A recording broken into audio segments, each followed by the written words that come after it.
اقدامی شایسته از مغازه مال‌های تکنیکی بهترین. من بعد همه مال و محصولات تکنیکی معیشی را که با صفتند میتوانید با نرخ دسترس از مغازه بهترین خریداری کنید. محصولات را مغازه از شرکت‌های با نفوذ کشورهای روسیه، ترکیه، دبی، ایتالیا و چین و ازبکستان دسترس نموده است و کفالت 3 ساله دارد. شما میتوانید تکنیکای معیشی دلخواهتان را با طرز کردیتی با فایزهای پستری نیز خریداری کنید. در مغازه QR کدهای بانکی عمل میکند. سراغه، شهر خوجند، کوچه اسماعیل سامانی 46. تلفن برای معلومات 92 730 77 70.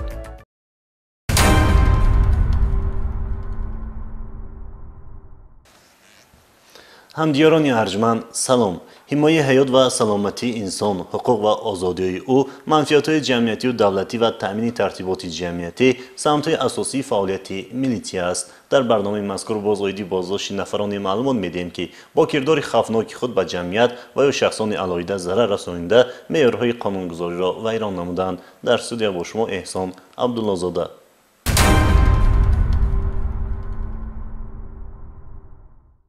дар ноҳияи варзоб нуқшаи зану шавҳар ба корзанӣ анҷомид. дар ин ҷиноят шавҳар не балки зан даст дорад. ҷавонзани 33 сола сокини ноҳияи мазкур бар асари нуқшаи оилавии шавҳари худро бо корд захмӣ кардааст. гумонбаршаванда бо истифода аз корд чанд маротиба ба узвҳои гуногуни шавҳараш зада ҷароҳатҳои ҷисмонӣ расонидааст ки ҷабрида айни ҳол дар беморхона қарор дорад. ҷинояти мазкур дарҳол аз ҷониби кормандони шӯъбаи вазорати корҳои дохили ноҳияи варзоб ошкор карда шуд. нобоварӣ ва рашк дар муносибатҳои оилавӣ аксар маврид боиси муноқишаҳои байни зану шавҳар гардида баъзан ба ҷиноят анҷом меёбад. дар ноҳияи варзоб маҳз дар заминаи рашк ҳамсар шавҳари худро бо истифода аз корд захмӣ намуда қасди аз ҳаёт маҳрум намудани ӯро кардааст. ҷиноят санаи 28 август 2024 содир гардидааст. гумонбаршуда Сафари Лутфияи Баҳриддин соли таваллудаш 1991 истиқоматкунандаи деҳаи Чорбоғи ноҳияи Варзоб аз ҳиссиёти рашк ва нобоварӣ нисбати шавҳараш Бердиев Фирӯзҷон Абдусаидович аввал бо истифода аз сӯзишвории нави бензин маблағҳои дар сандуқи оҳанин бударо оташ зада бо телефони мобилааш сабт намудааст. бо ин кирдораш муноқишаро ба вуҷуд оварда бо истифода аз корд ба қисмати пушти бадани шавҳараш қасдан зарба зада аз нияти худ даст накашида якчанд маротибаи дигар ба узвҳои бадани ӯ бо корд зарба задааст ки боиси ба замин афтодани шавҳараш гардидааст. ғазаб хостум ки суд қатъи ҳечи нахара сефша алов задам сумош даргира ҳечи накана мардакум ки омад дид ки сефу алов задагӣ вай шидаги қаҳру ғазабша манам ҳами хело ай қуртуқум ки қапид манам ай худ ма халос кунам ё асаби будум чихе будум нохавос ва коча дар пуштуш задам ба корча ами тарафи пуштам хе ба дасти рост ба тарафи пуштам хе рафтум расид чанд маротиба як бор ба тарафи пушт буд як бор дар куҷои дасташ буд ҳаминқа хотирам даст. аз садои баланди Бердиев Фирӯзҷон модар ва дигар аъзоёни оила огоҳ гардида аз дасти ҳамсараш ӯро халос намуда дар беморхона бистарӣ намуданд. мувофиқи ташхиси таибон ҷароҳатҳои расонидашуда ба намуди ҷароҳатҳои вазин ба саломатӣ мансуб мебошад. Сафари Лутфия бо ин кирдораш на танҳо ҳаёти худро муддатҳо дар паси панҷара сипарӣ хоҳад кард, ҳамзамон 4 фарзанди ноболиғи худро ки ба тарбия ва навозиши модар эҳтиёҷ доранд то ба озодӣ баромаданд аз он бенасиб гардонид. вобаста ба ҳолати мазкур бо дастраси моддаи 32-104 кодекси ҷиноятии ҷумҳурии Тоҷикистон яъне суиқасд ба ҷинояти одамкушӣ дар прокуратураи ноҳияи Варзоб парвандаи ҷиноятӣ оғоз гардида дар пешбурди тафтишот қарор дорад.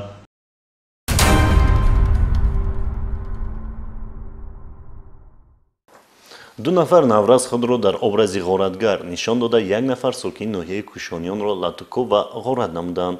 нобакориро боздоштшудагон ҳарчанд пардапӯшона анҷом дода бошанд ҳам аммо милисия кирдорҳои ба ҷомеа хавфноки онҳоро ошкор намуд. идомаи ин ҷиноят дар гузориши полковники милисия Офоқи Қодириён.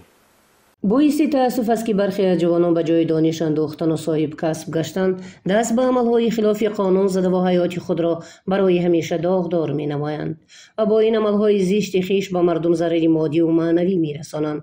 дур мондан аз таълиму тарбия, беназорати волидону атрофиён сабаб мегардад ки бархе аз ноболиғону ҷавонон даст ба кирдорҳои хилофи қонун мезананд. аз ҷониби кормандони шӯъбаи вазорати корҳои дохилӣ дар шаҳри Бохтар дар асоси аризаи шаҳрванд Маҳмад Шокири Ҳасан, сокини ноҳияи Кӯшониён, оиди аз тарафи шахсони номаълум мавриди латукӯб қарор гирифтану тасарруф шудани телефони мобилияш, бо баргузор намудани корҳои оперативии ҷустуҷӯӣ дар муддати кӯтоҳ гумонбарони ин кирдорҳои ҷиноятӣ дастгир гардиданд. ин нафарон Умаров Беҳрӯз, соли таваллудаш 2003, сокини ҷамоати деҳоти Тоҷикободи ноҳияи Вахш ва ноболиғ А.Э, соли таваллудаш 2007, сокини ҷамоати деҳоти Дурбади шаҳри Ҳисор, муваққатан истиқоматкунандаи шаҳри Бохтар мебошанд. номбурдагон санаи 31 августи соли ҷорӣ шабона тахминан соатҳои 23:30 шаҳрванд Маҳмад Шокири Ҳасанро дар кӯчаи Мирзо Қодироваи шаҳри Бохтар дар ҳолати сархуршидӣ дунболагирӣ менамоянд ва дар ҷойи кам одам ба наздаш рафта мавриди латукӯб қарор медиҳанду телефони мобилии тамғаи ридми 12-ро аз ҷайби шими дар танаш буда бо тариқи ошкоро тасарруф намуда аз ҷойи ҳодиса ғайб мезананд. ҳангоми пурсиш гумонбарон ба кирдорҳои ғайриқонунии содир кардаашон ба пуррагӣ иқрор шуданд. ман задам ва Дилмурод Беҳрӯз зад ва аз хуш рафта дар замин афтод ва мо телефони мобилияшро аз ҷебаш гирифта гурехта рафтем. Соатҳои 23:30 дар кӯчаҳои шаҳр мегаштем. барои чӣ дар нисфи шаб дар кӯчаҳои шаҳр мегаштем? бозиҳои компютерӣ баромадем. дар он соат 23:30 хона рафта задем ки ҳодиса рух дод. дар шӯъбачаи тафтишоти шӯъбаи вазорати корҳои дохилӣ дар шаҳри Бохтар нисбати дастгиршудагон парвандаи ҷиноятӣ бо моддаи 248 қисми 2 Кодекси ҷиноятии ҷумҳурии Тоҷикистон оғоз гардида тафтишот идома дорад.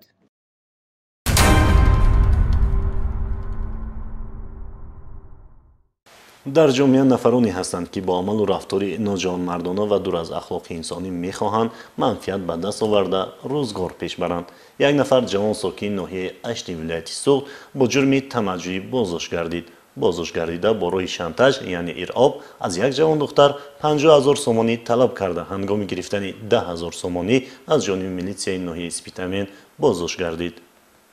милитсияи ноҳияи Спитамен дар асоси аризаи ҷавонзани 23 сола сокини ҳамин ноҳия тамаҷҷӯиеро ошкор намуд ки метавонист ҳаёти минбаъдаи ӯро доғдор созад. гумонбар шуда дар ҷинояти мазкур шаҳрванд Қобилов Элмурод Маҳрамбекович, соли таваллудаш 2001, истиқоматкунандаи ҷамоати деҳоти Ориони ноҳияи Ашт мебошад ки бо ҷарбида тавассути шабакаҳои иҷтимоӣ шиносоӣ пайдо намуда баъди ба даст овардани аксу маълумот дар бораи ҳаёти шахсӣ чеҳраи аслии худро нишон дода ба иробкорӣ даст мезанад. дар аввал ҷарбидаро ба муносибатҳои маҳрамона моил намуда баъди оне ки ҷавонзан пешниҳоди ҳамхӯбагиро рад мекунад бо таҳдиди оне ки акс ва маълумот дар хусуси муносибат доштанашонро ба пайвандонаш хабар медиҳад ё дар шабакаҳои интернетӣ паҳн намуда ӯро беобрӯ месозад, маблағи пули 50 000 сомонӣ талаб кардааст. телеграмманда шинос шуда наздик гавзда нақс фаҳмида ҳардума гавзда омдем. сураташа патофтагӣ буд. ин сурат шабхӯравии либоскати патофтагӣ. акун ман сураташа ҳамунба патофтам. ин суратая хонатма нишон метиям. квартира ман қатъи намедароӣ гуфтагӣ будам. шиносоӣ тавассути алоқаи интернетӣ сарчашмаи ҷинояти мазкурро гузоштааст ки дар тасаввури ҷарбида самимӣ менамуд, аммо тавре аён гашт ӯ ба доми нафаре афтод ки ҳар лаҳзаи муносибро манбаи рӯзгузаронӣ меҳисобанд. шикояти ҷавонзан ба милитсияи ноҳияи Спитамен асос барои коркардҳои оперативӣ нисбати Элмурод Қобилов гардида дар шароити идорашавандаи оперативӣ номбурда баъди гирифтани 10 000 сомонӣ боздошт карда шуд. тибқи талаботи моддаи 250 Кодекси ҷиноятӣ нисбати гумонбаршуда чораи пешгирӣ дар намуди ҳабс татбиқ шудааст.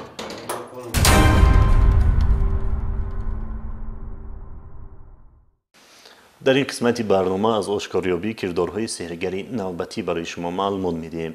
قید کردن ضرور است که در این زمینه کارمندان وزارت کارهای داخلی به طور همیشگی رید عملیات سنجشی گذرانیده افراد فالبین و جادوگر را معین و نسبتشان شورای تاثیررسانی قانونی تطبیق می‌نمایند. شهروند میرزای و مدینه عوض‌الله سال تولدش 1976 ساکن ناحیه شاه منصور شهر دوشنبه نیز برای چنین نوعی خدمت رسانی یعنی سحر و جادو بازداشت گردید. نام برده مدتی طولانی سحر و جادوگری را وسیله به دست آوردن مبلغ قرار داده با استفاده از هر گونه اشیاءهای کرخت، دلگرمی و خنکی و دیگر عملهای خرافات پرستانه را انجام می‌داده است.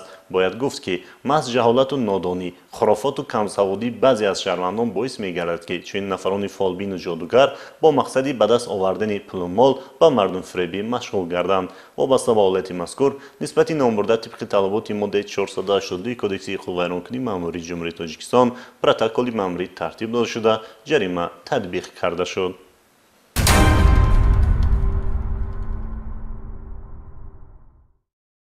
طبق قانونگذاری کشور برای مشغول گردیدن به سحر و جادو، فالبینی، بختکشایی، دادن تومار و تشناب و دیگر کردارهای مردم فریبانه جوابگری پیش بینی گردیده است، ولی متاسفانه هنوز هم برخی شهروندان برای بهتر گردیدن مناسبت‌های اولیوی، کشایی کار و شفا یافتن از هر گونه بیماری‌ها نزد چنین مردم فریبان رفته مبلغ و دیگر مال و اشیاءهای ارزشناک خود را از دست می‌دهند. ضمن دایر نمودن چهاربینه مقصدناک از جانب کارمندان ریاست تحقیقی وزارت کارهای داخلی در حدود شهر وحدت یک حالتی به سحر و جادو مشغول گردیدن آشکار گردید. شهروند روزیخواه و مولوده سیدovna سال تولدش 1976 استقامت کننده شهری مذکور بازداشت گردید که از مزاجانش از 500 تا 1000 سومانی مبلغ گرفته به واسطه هر گونه اشیاء کرخت گویا حاجت آنها را برآورده می‌کرده باشد.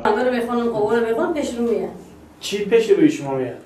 سوره ناس میخوانم سوره فلق قدی خوالا یاسین خوندن اگه چشم میپشم پیش میدم میگه همه آدم محکم کردگه یا این کردگه خنکی کردگه همون چی طرز میاد پیش چشم شما از تاریکی چشم شما گام میزنن چی میگوید؟ جینا میگه که هم خیام و میخوانم و میبرم اون اسپان دو میکنه او میخوره او شو بازی که یا دیگر در حوالی میشه و زندگیش بهش میاد پیش زندگی. خدمت رسانی‌های با مانند گرمی و سر نمودن مناسبت‌های اولیوی، بختکشایی، کشایش کار، گویا زیاد نمودن شهوت مرد نسبت زن از وعده‌های دروغینی است که بازداشت گردیده با استفاده از شمع، لامپ تفسان، اسپان، کارد، خانه زنبور و محصولات خوراکواری گویا انجام می‌داده است. نام برده با این راه باوری شهروندان را به دست آورده کردارهای مردم فریبانه خود را در عمل تطبیق کرده است.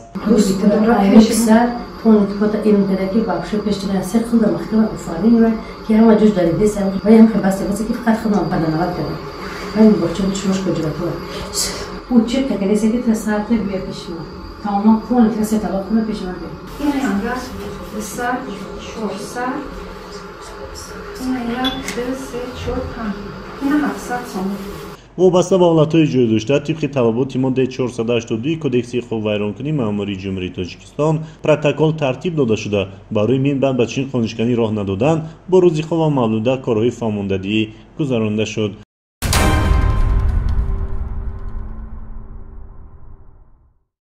این همه شم، سوزن و رشته، پری کبوتر، لانه زنبور، خاک، کارته‌های گوناگون، عضوهای حیوانات، تهپوشی مردانه و شماره زیادی رسم‌های زنان و مردان همچون دلیل شیعی از منزل استقامتی اسرار و نورس سال تولدش 1978 ساکن کوچه آبادکاران شهر دوشنبه یافته شدند. واقعا مشاهده این همه اشیاءهای گوناگون و مراجعت شهروندان به چنین افراد منفعت‌جو و از آنها جستن کمک و درمان درد هر انسانی سالم فکر را در حیرت می‌گذارد. ولی ضمن سنجش از جانب کارمندان شعبه وزارت کارهای داخلی دو در ناحیه فردوسی معین کرده شد که اسرار و نورس مدتی طولانی است به فالبینی و سحر و جادو مشغول شده این عملی ننگین را وسیله پیشبرد زندگانی خود قرار داده است. نامورده همه روزه شماره زیادی شهروندان را در منزل زیست خود قبول نموده با استفاده از این پردمت‌ها به فالبینی و جادوگری مشغول گردیده است. مدت 1 سال می شود که با همین کسب فالبینی مشغول هستم. کمپیر که سال بود، کمپیر پیر شید دستشم عدد داد. خیلی این رسول را میگیرند، رسول را کشش کرده باشم اون با پرد و اشنگستان شامل رفتن داره کشش زندگی، کشش کار، کشش رای زندگی. وابسته به این نسبتش با ماده 482 کودکس حقوق ویرانکنی ماموری جمهوری تاجیکستان پروتکل ماموری ترتیب داده شده از جانب سود جزا در نمود حبس ماموری به مهلت 10 شبانه روز تعیین کرده شد. همزمان از جانب کارمندان شعبه وزارت کارهای داخلی یک در ناحیه سینا شهروند نعیما و زهرا سال تولدش 1983 ساکن شهر دوشنبه تکرارا برای مشغول شدن به فالبینی و سیر و جادو دستگیر کرده شد. گرچند دستگیر شده چندین مرتبه برای مشغول شدن به فالبینی و جادوگری به جوابگری جلب شده باشد هم ولی هنوز از این عمل خرافاتی دست نکشیده است. نامبرده شهروندان را در منزل استقامتیش قبول نموده فالبینی را وسیله پیشبرد زندگانی قرار داده است. ما کسا من میگه کسا وقتی که ببینی سالش اوی کس با در کجا شما در این دوست کشمیریه ده کیا افته که ما استو همین وقتی که همین چیز شما میکنین یکون تاثیر میرسونه آدم. بار دیگر از شهروندان خواهش کرده می شود که از چنین عملهای ننگین دست کشند و همزمان از رفتن به نزد فالبینان نیز خودداری نمایند. من بعد نسبت شخصانی به فالبینان مراجعت کننده نیز چاره‌های تاثیررسان قانونی اندیشیده خواهد شد.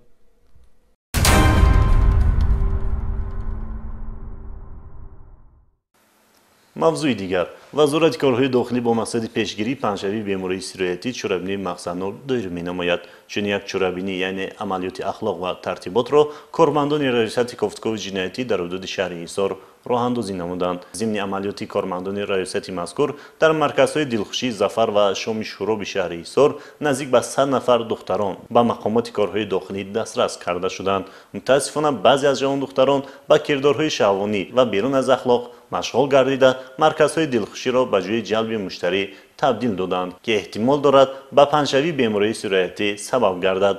کارمندان میلیسیا با آنها صحبت‌های پروفیلاکتیکی و کارهای فرماندهی گذرانده اینچنین با مقصد تامین سالمی جامعه و پیشگیری از پنجشنبه بیماری سیرایتی آنها از تشخیص طبی گذرانده شدند. چون چرابینی مقصدناک وزارت کارهای داخلی در دیگر مرکزهای دلخوشی نیز با مرام ادامه داده می شود.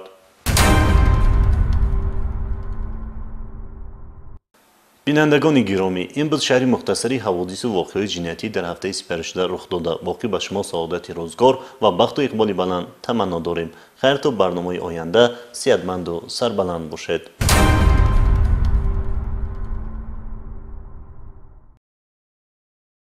اقدامی شایسته از مغازه مال‌های تکنیکی بهترین منبع همه مال و محصولات تکنیکی معیشی را که با صفتاً میتوانید با نرخ دسترس از مغازه بهترین خریداری کنید.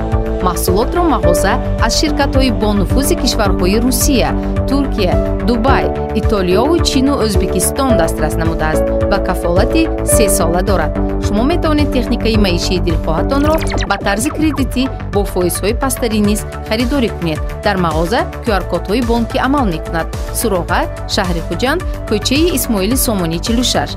تلفن برای معلومات 92 730 77 70.